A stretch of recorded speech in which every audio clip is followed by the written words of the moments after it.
Magandang hapon! Kumusta po? Narito po ulit ang update natin para sa lagay ng ating panahon ngayong hapon po ng June 2, 2025. Sa ngayon po ay patuloy pa rin na hanging habagat ang umiihip po dito sa ating bansa, lalo na sa kanlurang bahagi na dahilan rin ng mga pag-uulan na madalas po natin na nararanasan, lalo na po sa dakong hapon at gabi. At kaya asahan po natin na sa susunod pa na mga araw ay mas maulan na panahon, lalo na po sa dakong hapon at gabi.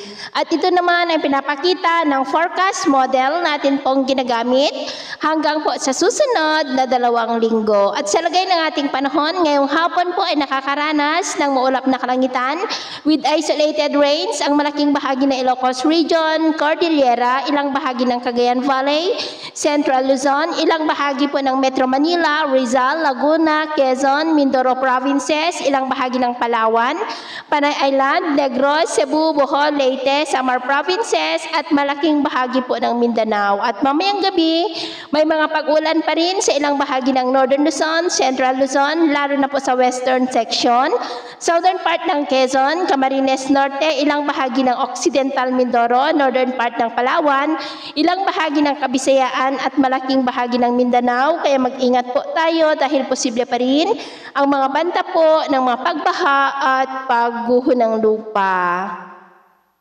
At sa atin naman pong mga baybayin, dahil po sa pag-iral ng hanging habagat ay tumataas na po ang mga alon sa mga baybayin ng Batanes, Calayan Islands, Dalupiri Island, Ilocos Norte Seaboard, Ilocos Sur, Bacnotan, La Union, Bolinao, Dasol sa may Pangasinan at seaboard ng Zambales. Na ang mga alon dyan ay posible po na aabot hanggang sa 1.8 to 2.9 meters height. Kaya hanggat maaari po ay iwasan na muna natin ang papalaot dyan sa mga may kulay pula para po mas makaiwas sa mga sakunang pangkaragatan. So yun po lang latest update natin sa araw na ito.